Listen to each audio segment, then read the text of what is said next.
보통 부모님들이 이제 아이가 언제 어린이집이나 유치원에 가야 될지, 가면은 뭐 일반 유치원에 갈지, 통합 유치원에 갈지, 뭐 혹은 뭐 놀이 학교를 가야 될지를 고민을 많이 하세요. 그래서 그거를 어떻게 하는지에 대해서 한번 가이드를 한번 소개시켜 드리려고 영상을 제작을 했습니다. 이런 분들이 계세요. 어차피 오전에 어린이집 가고 오후에 치료받으면 되는데 뭐하러 고민을 하냐 하는 분이 계신데, 그렇지 않습니다. 왜냐면 아이들은 어리면 어릴수록 오전에 학습의 성취도가 높고 컨디션이 좋아요. 제일 좋은 시간에 치료를 하느냐 유치원이나 어린이집을 가느냐는 건 발달에 큰 차이를 가져오게 되기 때문에 굉장히 중요합니다.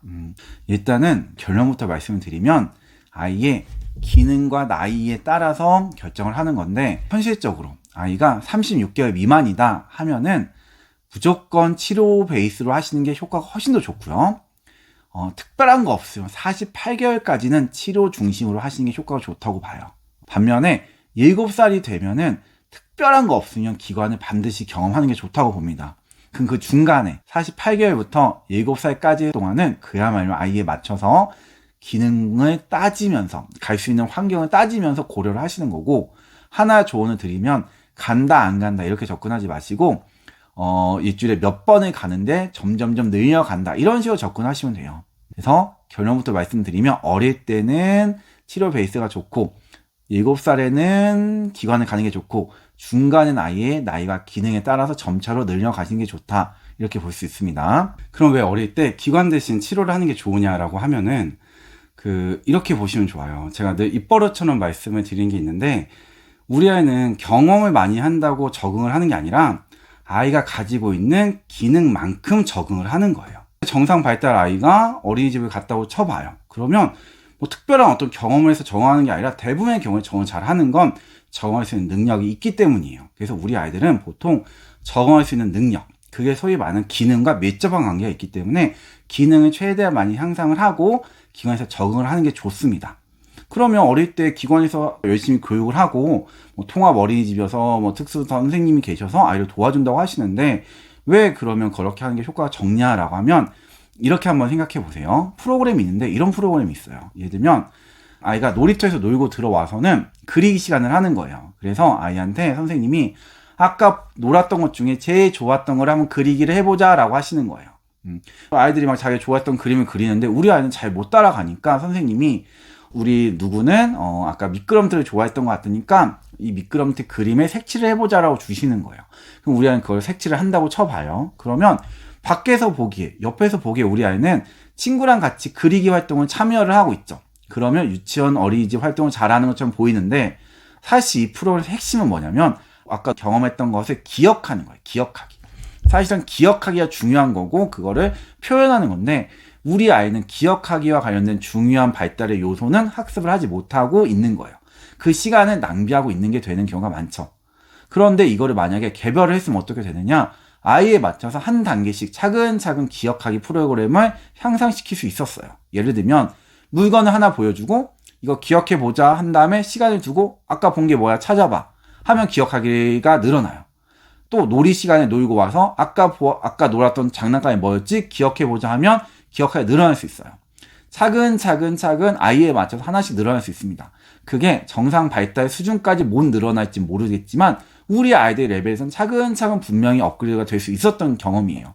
근데 그거를 기관에서 지냈다면은 그 부분을 그만큼까지 세심하게 보기는 어렵습니다. 그럼 사실 아이는 기억하기라는 요소를 많이 놓친 채 가는 거예요. 그래서 기능이 향상될 수 있는 기회를 많이 놓치게 되는 거죠.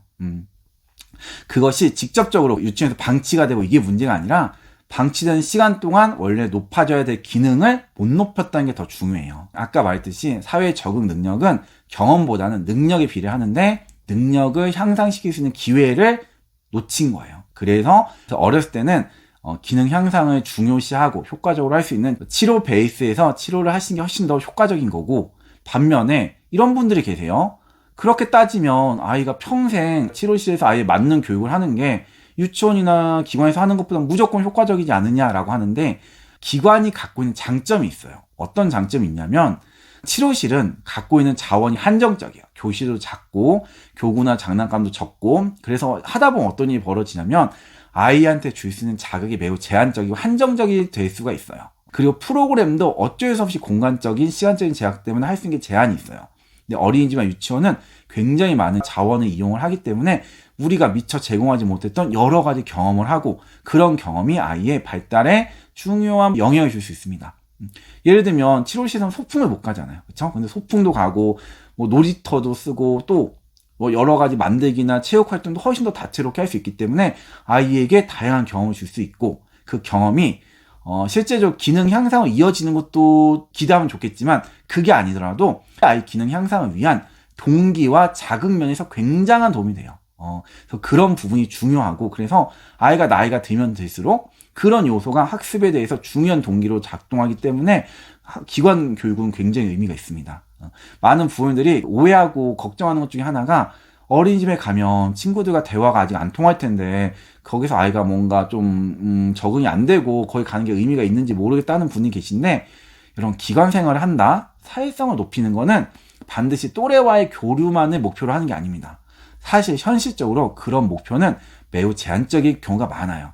대부분의 그런 곳에서 가서 경험을 하고 사회성을 높이는 거는 기관 생활을 잘 해가는 능력을 향상시키는 거예요.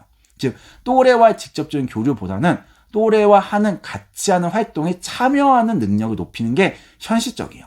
그런 면에서 아이가 나이가 들고 기능이 높아질수록 그런 경험을 하는 것이 우리 발달에 큰 도움이 될 수 있어요. 그래서 이런 요소를 잘 감안해서 결정을 하는데 아까 말씀드린 대로 어릴 때는 기능 향상이 좀 더 중요하니까 치료 베이스로 하시고 아이가 나이가 들면 들수록 기관에서 참여하는 경험 또 다양한 활동들 또래 간의 경험이 발달에 중요한 효과를 줄 수 있으니까 그런 결정을 잘 하시는 게 좋아요. 그래서 오늘 여기까지 영상을 찍고 다음에 또 필요한 내용이 있으면 인사드리도록 하겠습니다.